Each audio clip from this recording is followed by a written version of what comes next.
जय श्री राम। अब भोजपुरी के बात करे खतरा भोजपुरी में भोजपुरी के बेटा अकेले नहीं खेला गई, एक बहुत बड़ा नाम भोजपुरी के साथ जुड़ गई बटे जो उनकी स्वागत योग्य कदम बटे। आप सबके सब कुछ बताइए। अगर आप हमारा चैनल पर नया बनी तो बड़का बिहारी चैनल के सब्सक्राइब करके भोजपुरी के बाद भोजपुरी में करे वाला ये भोजपुरी के बेटा के सपोर्ट करी जा। अगर आप ये वीडियो के फेसबुक पर देखा नहीं तो पीयूष पेज के फॉलो कर ले। अब आपके बताई कि रवीश कुमार, जी हाँ, एनडीटीवी के बहुत बड़ा पत्रकार रह चुकल बड़न। खैर अभी के समय में उनका इस्तीफा हो गई बा। आप बार बार सुन ले हो कब, पढ़ ले हो कब कि जो होता है अच्छे के लिए होता है। खैर आर्थिक चोट रवीश कुमार के वो इस्तीफा से पड़ल हुई, लेकिन अपना भाषा खतरा, अपना मिट्टी खतरा एक बहुत बड़ा कदम उठेले बड़न जौन आप सबके भी स्वागत करे के चाहिए। आप सब जानता नहीं कि बड़का बिहारी इतना बड़ा यूट्यूबर नहीं थे, बड़का बिहारी अपना भाषा के इतना बड़ा प्लेटफॉर्म पर ना रख पाई। लेकिन जब रवीश कुमार जैसा पत्रकार अपना भाषा में अपना भाषा के बात करी है तो अपना भाषा के मान सम्मान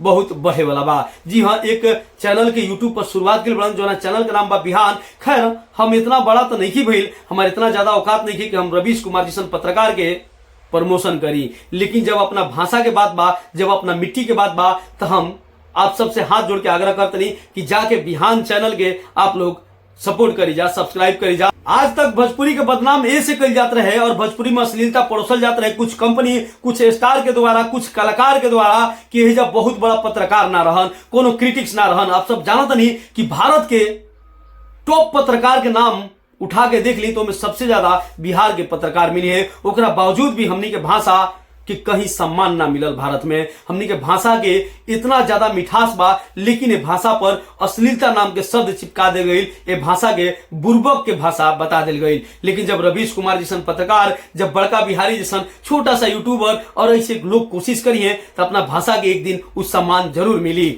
आप लोग कि खबर कैसा लागल बा हमारा कमेंट बॉक्स में जरूर बताई जा। अगर बड़का बिहारी के साथ नहीं जुड़ल तो एक बार फिर कहत नहीं कि हमारा चैनल के सपोर्ट करी जा, सब्सक्राइब करी जा, अपना भाषा खतिरा, अपना भाषा के बचावे खतिरा।